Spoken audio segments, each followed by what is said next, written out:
네, 기관의 눈 시작하도록 하겠습니다. 목요일에 남자 유진투자증권의 한병화 연구에 나와 계십니다. 어서 오세요. 네, 안녕하세요. 오늘 중요한 게요. 먼저 지금 우리가 준비한 프로그램의 내용보다 조금 더 중요한 거, 뭐 비슷하게 중요한 거, 수소연료전지 발전 사업 관련해서 정세균 총리가 한 말씀 하셨어요. 이게 어떤 내용입니까? 자세히 보면.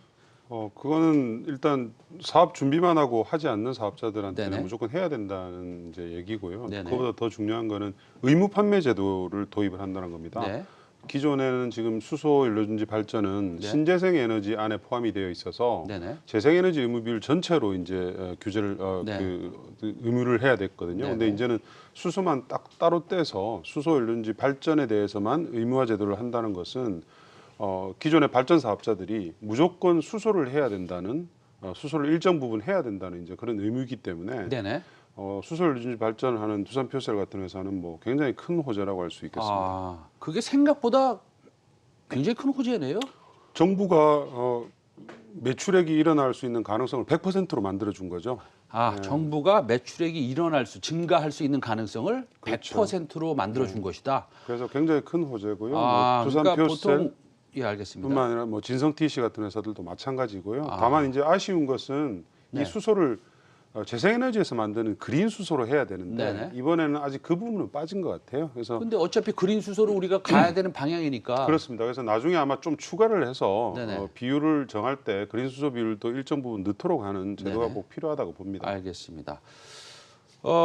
오늘 사실은 최근 재계에서 가장 뜨거운 이슈 중에 하나가 이 공정경제 3법입니다. 이거 뭐 쉽지가 않은 내용이긴 한데요. 어쨌든 오늘 공정경제 3법에 대해서 좀 말씀을 나눠보겠는데 어제는 여당하고 경제단체들하고 좀 만났어요. 만나서 공정경제 3법을 좀 논의를 했는데 이게 좀 쉽지는 않습니다. 입장차만 서로 확인하고요. 그럼 먼저 우리가 공정경제 3법이 어떤 건지 그거를 좀 한번 알아보겠습니다. 어떤 내용입니까 이게? 공정경제 3법은 일단 상법, 네네. 공정거래법, 금융거래법 여기 네. 안에서 이제 좀 개정을 해서 네네. 발표하겠다는 건데요. 네. 뭐 딱 결론부터 말씀드리면 네. 대기업이나 중소기업이든 대주주들의 그 권한을 좀 축소를 하고 네. 소액주주들의 권한을 많이 인정해주겠다는 그런 내용입니다. 아하. 한마디로 말해서 소액 주주들의 권한을 인정해 주겠다. 그렇습니다. 그런 내용인데 그럼 소액 주주들의 권한을 어떻게 인정해 주는 겁니까? 예를 들면 지금 네. 감사를 선임을 할 때 네. 감사를 선임해도 되고 감사위원회를 만들어도 됩니다. 네네. 근데 이제는 감사위원을 무조건 선임을 해야 되고요. 네. 그 선임을 할 때 기존에는 대주주하고 특수관계인 각각 지분율을 3%씩까지 인정을 해줬습니다. 네네. 근데 이제는 앞으로 두 개를 합쳐서 네네. 대주주와 특수관계인 지분은 3%밖에 인정이 안 됩니다. 아하. 그렇다는 말은 3%를 보유한 소액주주 네. 그리고 뭐 조금만 더 있다 하더라도 네네. 감사를 소액주주들의 입김 때문에 선임하지 못하게 되는 이제 그런 상황이 생길 수도 있고요. 네. 그리고 소액주주들의 권리인 여러 네. 가지 뭐 이사 불신임안이라든지 네네. 감사 불신임안, 뭐 네네. 회계장 무열람권 이런 것들을 네. 표 대결을 할 때도 네. 대주주들은 특수관계인과 합쳐서 3%밖에 되지 않기 때문에 네. 사실은 소액주주들이 마음만 먹으면 기존 회사한테 이제 여러 가지 요청을 할 수 있는 그런 이제 상황이 될 수밖에 없습니다.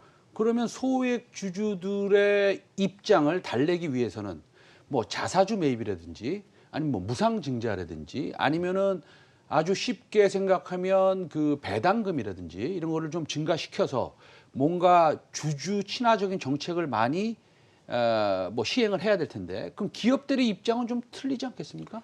그렇습니다. 그래서 지금 기업들은 사실은 좀 곤혹스러운 상황이기 때문에 네. 이걸 뭐 절대적으로 좀 막으려고 하고 있고요. 네. 그런데 반면에 정부나 여당은 무조건 통과시키겠다는 생각인 것 같아요. 그래서 뭐 찬반 여론을 떠나서 저희는 결과만 가지고 주식에 어떻게 이제 영향을 미칠 건가만을 판단을 해보면 특히 기존에 저평가됐던 회사들, 네네. 뭐 자산 가치가 많고 네. 뭐 안정적인 사업 구조 때문에 네네. 언제든지 배당도 많이 할 수 있고 이런 네. 회사들인데 만년 저평가된 회사들이 많이 있습니다. 네네네. 그런 회사들은 사실은 이번 기회를 통틀어서 네네. 굉장히 많은 재평가가 될 수 있는 굉장히 큰 터닝 포인트가 일어날 수 있다 이렇게 보입니다. 아, 그러니까 우리 이제 한병호 의원 말씀은 이거네요. 그러니까 과거에 저평가된 회사들, 우리가 이 주가를 보면서 회사의 가치랑 비교하면서 아니 회사의 가치가 이렇게 상당히 높은데 왜 주식 주가는 이렇게 움직이고 있지? 이런 회사들이 우리가 찾아보면 있지 않습니까? 맞습니다. 네. 그런 회사들이 재평가가 되겠다. 아, 그렇게 특히 말씀하시는데. 이제 중소기업들이 그런 케이스가 많죠. 왜냐하면 뭐 3%라면 네. 대기업 3%라면 사실은 굉장히 큰 돈이 필요하기 때문에 네.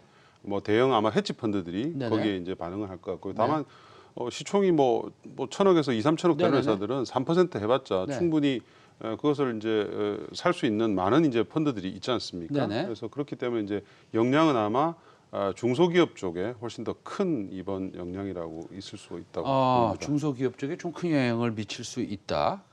그러면은 이 공정경제 3법이 통과된다면 재평가 받을 수 있는 종목들이 그러면 우리가 지금 봤을 때 대주주 지분이 오히려 높은 회사들이 재평가를 받을 수 있겠네요. 그렇습니다. 대주주들 지분들이 높고 네. 평상시에 그렇게 주가나 이런 데 별로 크게 신경을 안 쓰고 네. 사업만 하던 회사들. 네네. 이런 회사들은 이제 주주들을 위해서 굉장히 좀 우선적인 정책들을 많이 쓸 수밖에 없을 거라고 네. 그렇게 이제 보여집니다. 알겠습니다. 그러면은 어떤 회사가 있는지 우리가 하나하나 살펴보도록 하겠습니다. 먼저 우리 그 한병호 의원이 커버하시는 영풍정밀입니다. 지난번에도 한번 소개를 해주셨는데 이게 꽤 탄탄한 중견기업이라고 이제 저는 소개를 받았고 제가 리포트를 읽어보니까 상당히 좋은 회사인데 이 회사의 대주주 지분율하고 지금 여러 가지 IR 상황 뭐 이런 것들이 어떻습니까? IR을 뭐 거의 안 하는 회사이고요. 아, 그렇습니까? 대주주분율은 50%가 당연히 넘습니다. 네. 뭐 엄청나게 저평가된 회사고요. 네네. 시가총액 대비해서 현금 자산, 주식과 순연금이 2배가 넘으니까 네네. 뭐 많이 저평가됐죠. 회사도 나름 배당을 많이 하는 등 노력을 하고 있습니다만 네네. 영풍전밀 같은 회사는 아마 이번 공정거래 3법이 통과되고 나면 주주들을 위해서 할 수 있는 일들이 훨씬 더 많을 것으로 그렇게 보이는 대표적인 회사입니다. 알겠습니다. 오늘 또 특별히 그 우리 한병호 의원이 얘기해 주실 종목이 있는데요. 제가 이 회사를 또 공부를 좀 자세히 한번 해봤어요. 해봤더니 사실은 대주 지분도 높고 그다음에 회사의 가치가 엄청난데 이게 주가가 뭐 자기 가치에 뭐 제 생각입니다. 이거 제 개인적인 생각인데 뭐 3분의 1도 안 되는 것 같아요. 예, 뭐 좀 적극적으로 보면 5분의 1도 안 되는 것 같은데 이 회사는 한독이라는 회사입니다. 이게 아주 중견 제약사로 알려져 있는데 한독 같은 회사도 이 공정경제 3법에 주목을 받을 수 있는 회사라는 말씀이시죠? 제약주 중에서는 아마 대표적인 회사죠. 왜냐하면 대표적인 회사다. 가치 네. 자체가 PBR이 1배 초반에 있는 거의 유일한 중견 제약사입니다. 네. 제넥신 그리고 이제 미국에 좀 있으면 이제 상장할 레졸루트라는 네. 자회사도 가지고 있고요. 네. 그런 투자 회사들이 한 13개 정도 되는데 네네. 지금 시가총액보다 훨씬 더 높죠. 다 합치면. 이게 보면요, 레솔루트라는 회사가 네. 지금 미국 나스닥에 상장을 준비 중인 걸로 알고 있는데 네. 지금 한독이 대주주죠. 대주주입니다. 근데 이제 그 장부가액은 제가 쓱 보니까 한 250억 정도 되는 것 같은데. 네, 네. 근데 실제 평가는 어느 정도 될 거라고 봅니까? 아마 상장을 하게 되면 네. 2천억에서 일단 3천억 정도 갈 것 같고요. 네네. 그리고 이제 지금 현재 준비 중인 그 파이프라인 2개가 이상 하고 있는 거 하나 그리고 네. 일상에 이제 좀 네. 들어가는 황반변성 치료제가 있거든요. 네네. 그런 것들이 이제 진행이 잘 되게 되면 네. 가치는 훨씬 더 높아지겠죠. 그리고 제넥신의 대주주 아닙니까? 그렇습니다. 그 지분 가치만 해도 5천억이 넘지 한 않습니까? 5천억 정도 됩니다. 네. 그러면 제넥신이랑 같이 하고 있는 그 뭐죠? 성장 호르몬. 네. 그거 이상에 들어가 있나요? 지금 이상에 들어가 있고요. 네네. 이제 중국은 이미 3상 신청을 해서 승인을 받았습니다. 그럼 보통 뭐 새 파이프라인이라고 그러면 물론 뭐 사실은 그 종류마다 좀 다 네. 틀리긴 하지만 그 파이프라인의 가치만 해도 뭐 사실 굉장히 큰 거 아니겠습니까? 그렇습니다. 뭐 사실은 그런 것들이 전혀 회사의 주가에 반영이 안 돼 있고 네. 아무래도 이제 회사가 오픈 이노베이션에서 뭐 전 세계적으로 계속 이제 뭐 투자를 하면서 네. 사업에만 좀 집중하시는 것 같아요. 그래서 이제 그런 부분들만 조금 고쳐지면 이 네. 회사는 많이 이제 그 주가 상승 여력이 높은 중장기적으로 투자할 만한 회사라고 그렇게 보여집니다. 그러면 공정경제 3법에서 예를 들어서 그 소액 주주들이 힘을 네. 합쳐서 네. 뭐 이사도 좀 바꿔달라, 감사도 좀 바꿔달라, 그뭐 IR을 좀 열심히 해라. 그러면 조금 한독은 어쩔 수 없이 좀 그런 것들을 따를 수밖에 없겠네요. 물론 이 법이 통과된다고 하면 말이죠. 비단 한독의 얘기뿐만 아니라요. 네. 평상시에 네. 소액 주주들의 어긋나는 그 행동이라든지 네, 또는 좀 주주 친화적인 정책들을 네. 할 수밖에 없는 이제 그런 법안이고요. 네. 저평가된 회사들이 이제 본 가치를 찾아갈 수 있는 아주 중요한 아마 그 법안 처리가 될 것 같습니다. 그리고 마지막 질문이 하나 있는데 한독이 한독 칼로스 메디칼이라는 회사를 51%를 가지고 있어요. 네, 네. 이 회사의 가치는 어느 정도 되고요? 이 뭐 하는 회사입니까, 이 회사가? 이 회사는 이제 아주 난치성 고혈압을 갖다가 네. 의료기기를 통해서 이제 낮추는 이제 네네. 그런 의료기기 업체인데요. 네네. 아직 이제 이 글로벌리 나오지 않은 의료기기입니다. 개발은 돼 있으나 아직 네네. 이제 허가를 받지 않았는데 네네. 세계 1위 이제 메트로닉이라는 글로벌 업체가 지금 허가 직전에 있어요. 네, 메트로닉. 메트로닉 네, 그 세계 메트로닉. 1위의 의료기기 회사입니다. 네네. 아 이게 비교 가능한 회사라 이거죠? 그렇습니다. 그 회사의 만약- 가치는 어느 정도 되는데? 그 회사는 수십조 회사죠. 아, 그런데 그 회사가 만약에 이 허가를 받게 되면 네. 일단 시장이 최소한 한 3조에서 4조 정도 네네. 된다고 보는 그런 네. 의료기기이기 때문에 네네. 메트로닉 다음으로는 한독이 상당히 빠른 편입니다. 한독 칼로스 메디칼이. 네. 그래서 그거에 대한 가치도 뭐 지금 장부가에 보고 있는 가치보다 훨씬 더 높을 가능성이 높습니다. 알겠습니다.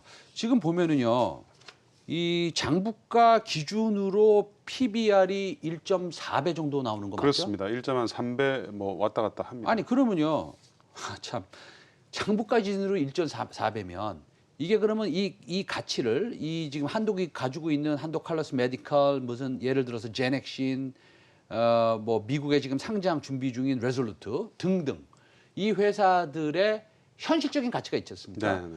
그걸로 대비해서는 그러면 PBR이 뭐 0.5배 뭐 이렇게 그렇습니다. 된다는 얘기입니까? 지금? 0.5배, 6배 뭐 이 정도밖에 안 되는 회사이기 때문에 네. 어, 그럼 제약업체나 바이오업체 중에서 PBR이 0.5배인 제약업체가 있나요? 없습니다. 중견 제약사 중에서는 뭐 그런 회사는 전혀 없습니다. 그러면 만약에 이제 공정경제 3법이 약간 트리거 포인트가 되겠고 그럼으로써 한독이 조금 우리 지금 현재 가지고 있는 주주들한테 좋은 모습을 좀 보여줬으면 합니다. 그래서 어쨌든 최근 공정경제 3법이 대한 논란이 뜨거운데요. 어쨌든 신선한 증권가의 시각으로 우리 한병화 의원이 좀 설명을 드렸습니다. 목요일의 남자 유진투자증권의 한병화 연구원 오늘도 감사드립니다. 다음 주에 뵙겠습니다. 감사합니다. 예.